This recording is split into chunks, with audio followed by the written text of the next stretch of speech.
नमस्कार दोस्तों, आज हम पढ़ाएंगे matric Bihar board VVI objective question जो कि 2023 में पूछा जाएगा। तो हम जितना भी इसका वीडियो बनाएंगे अच्छे तैयारी कर लेना है। निश्चित रूप से 2023 में पूछा जाएगा। जैसे पहला क्वेश्चन है 144 के अभाज्य गुणनखंड में 2 का घातांक है। तो गुणनखंड पहले जो है 144 का गुणनखंड निकाल लेना है। जैसे 1 नंबर सवाल है, ध्यान देना इसमें। इसका पहले क्या करना है, गुणनखंड निकाल लेना। तो 2 से भाग देंगे तो 72, फिर 2 से देंगे 36, फिर 2 से देंगे तो 18, फिर 2 से देंगे 9, 3 3। इसका लघुत्तम निकाल लेना है दोस्तों। अब इसका क्या निकालना है, 1 2 3 4 यानी कि 2 पर पावर 4 गुने 3 पर पावर 2। कुछ क्या है इसमें कि 2 का घातांक क्या होगा, 2 का जो मैक्सिमम घात होता है उसी का वैल्यू होता है। तो 2 का मैक्सिमम कितना है 4। तो ऑप्शन नंबर कितना हो गया बी।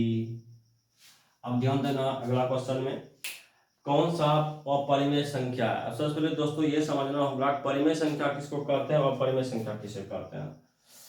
तो परिमेय संख्या कहते हैं जो रूट के अंदर में आता है उसको परिमेय संख्या कहते हैं। और पाई भी एक पाई जो है वह एक अपरिमेय संख्या है। यहाँ पर ध्यान देना है कि जो रूट के अंदर में आता है उसे क्या कहते हैं, अपरिमेय संख्या। जो रूट से बाहर चला आता है उसको अपरिमेय संख्या कहते हैं। यहाँ पर दिया हुआ है कौन सा अपरिमेय संख्या है। तो यहाँ पर 100 का वर्गमूल कितना हो जाएगा 10, 4 का वर्गमूल 2, 16 का वर्गमूल 4 और 25 का वर्गमूल 5। लेकिन 17 का वर्गमूल नहीं होगा, इसलिए यह क्या है, एक अपरिमेय संख्या है। फिर ध्यान देना दोस्तों तीसरा नंबर में कौन सा अभाज्य संख्या है। अभाज्य संख्या किसको कहते हैं, ये ध्यान देना। ऐसी संख्या है जिसमें 1 से भाग लग जाता है और स्वयं से भाग लग जाता है, उसी को क्या कहते हैं, अभाज्य संख्या कहते हैं। जैसे यहाँ पर दिया हुआ है 91, ये हो गया 9391। तो 13 से भी भाग हो रहा है, इसका नहीं होगा। उसके बाद 213 दिया हुआ है, इसको जोड़ लेना है। 3 1 4 2 6, 6 से भाग लग जाएगा 3 से, ये भी नहीं होगा। फिर 41 जो है इसमें केवल 1 से भाग लगेगा और किसी संख्या से भाग नहीं लगेगा। 1 से लगेगा और 41 से लगेगा, लेकिन 501 जो दिया है 5 1 6, 2 से लगेगा 3 से लगेगा। तो जिसका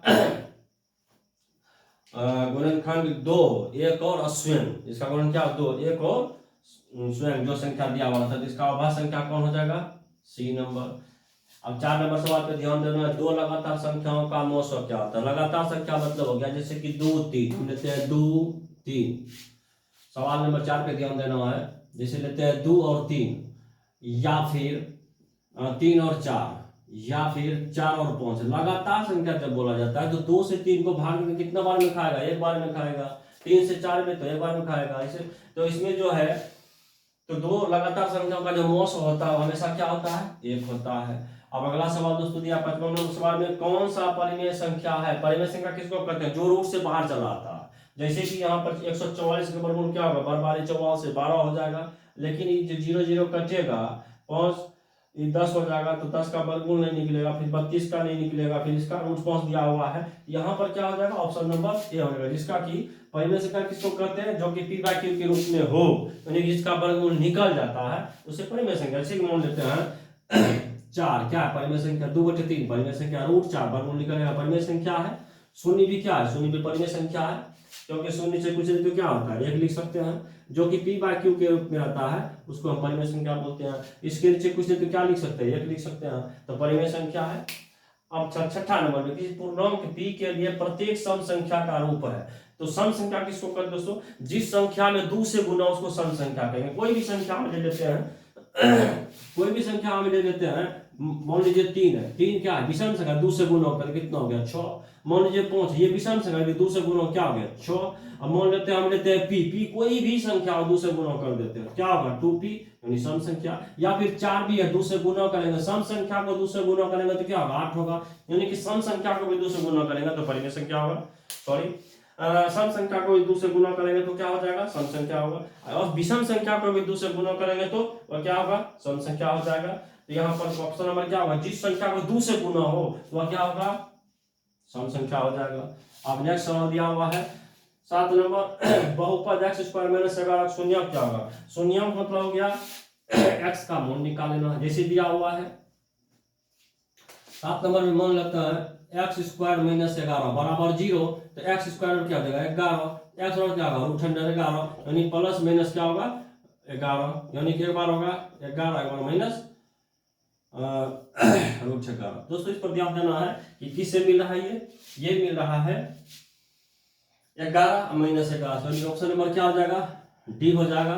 लेकिन यदि मान लीजिएगा आपको पूछा जाएगा कि 16 का वर्गमूल क्या होगा, 16 का वर्गमूल आप 4 लिखेंगे, यदि प्लस माइनस 4 देंगे तो गलत हो जाएगा, प्लस माइनस 4 देंगे तो क्या होगा गलत हो जाएगा, क्योंकि स्क्वायर रूट मतलब क्या होता है जो रूट से बाहर, स्क्वायर मतलब या पॉजिटिव, लेकिन यदि समीकरण के रूप में दिया जाएगा तो वो प्लस माइनस दोनों में होगा, क्योंकि ये दोनों समीकरण इसको संतुष्ट कर देगा, इसलिए इसका मान दोनों होगा। लेकिन यदि केवल पूछेगा 4 का वर्गमूल क्या होगा तो उसको बोलना है 2, ना कि प्लस माइनस 2, प्लस माइनस 2 गलत हो जाएगा।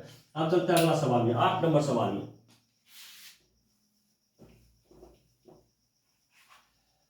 जैसे कि 8 नंबर सवाल में दिया हुआ है कि बहुपद 5y square minus 14y plus 8 के पुस्तकों का योग क्या होगा।